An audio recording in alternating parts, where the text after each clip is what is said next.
All right, guys, let's take a look at this newer Seiko Willard Special Edition. This is the SPB301. Big thanks to Russell Jewelers in Vancouver, Canada for allowing me to check this out and share it with you guys. Let's get into this. This is, like I said, a special edition. It's kind of like an ice diver look to it.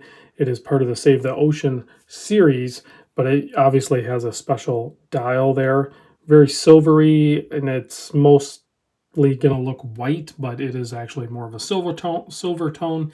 You have this blue ringed aluminum bezel insert here on this 42.3 millimeter case. So basically 42 drilled lugs on this 46.4 millimeter lug to lug.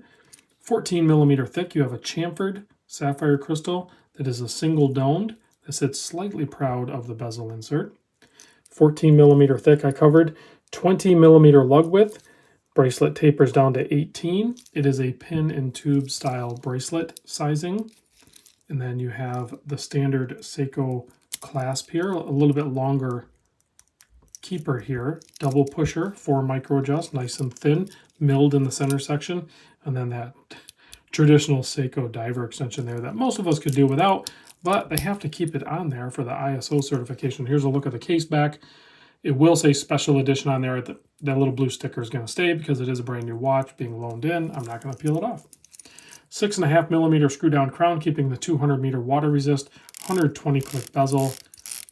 Feels just like you would expect on any Seiko. It's about a quarter click off. It's really, really close, guys. Not too bad, I guess. That's what we're gunning for, right? Not too bad. The movement inside is the caliber 6R35, as you can see on the hang tag there. It'll also be on the case back, but it's hard to read with that blue sticker on there.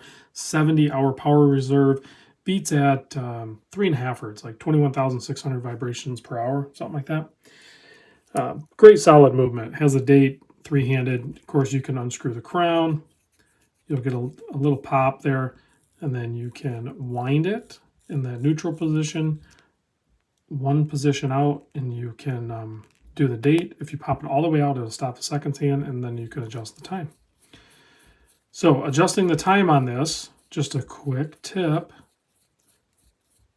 You want to rotate the date, so now you know you're in the AM. There's a different, there's an actual time frame that's safe, but if you just get in the habit of putting it at 6:30, pop it out one, and then you can adjust the date. Then you won't damage anything in the movement, okay?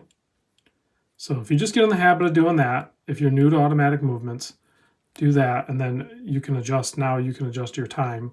Say it's 10:10 in the morning. Boom, good to go. Pop that in, backspin the crown so you don't, and then you can feel that drop into the threading position, and then thread that in. You'll keep your water resistance. And then as you wear it, it'll continue to wind as long as you wound it enough with the winding mechanism, and you should be good to go. That's basically how an automatic watch simple tutorial there.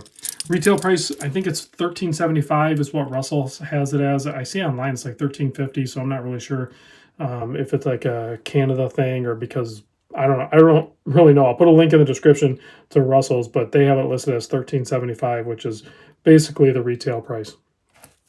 Let me pop it on my 7.25 inch wrist.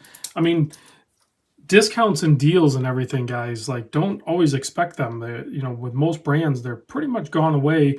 It's up to you. That relationship is between you and the authorized dealer to develop that relationship and determine if there's going to be any discounts, but don't expect them anymore. I think they're kind of slowly going away if they're not already gone for most brands. But there it is on my 7.25 inch wrist. Looks, feels, wears great. And then, of course, the lume on this thing is going to be spectacular. So, before I do that, I want to zoom in.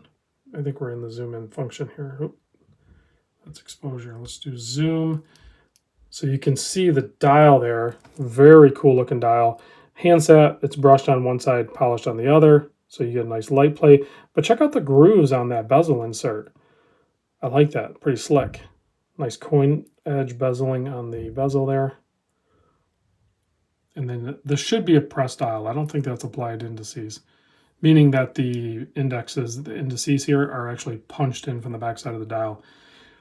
That may seem like it's a cheaper way to do it for a lot of people, and it might actually be, but it's more consistent and it's cleaner. It's a very good way to manufacture a dial.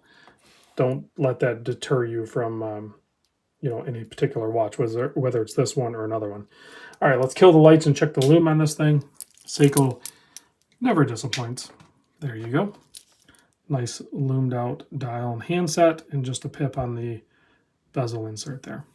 Thanks for watching, guys, and I'll see you on the next video.